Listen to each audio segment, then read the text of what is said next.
Luigi's Mansion is one of the most popular titles ever on the GameCube, breaking the top 10 best-selling games for the system, so Nintendo including Luigi's Ghost Mansion in Nintendo Land was no surprise. Luigi's Ghost Mansion puts a spin on the old game. Instead of being a 3D survival game, it is a competitive game, where one player as a ghost tries to capture up to 4 Luigis without dying. The controls for the game are intentionally simple, as it is mostly a party game. The ghost moves with the left stick and dashes, which can be used to capture Luigis but also makes the ghost temporarily visible with A.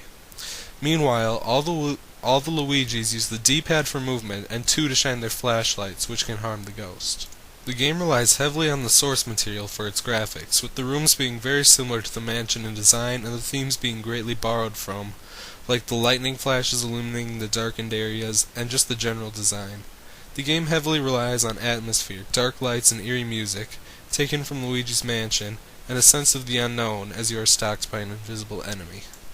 The game has a simple premise. The ghosts either capture the Luigis 3 times, or is shined with a flashlight enough to kill it.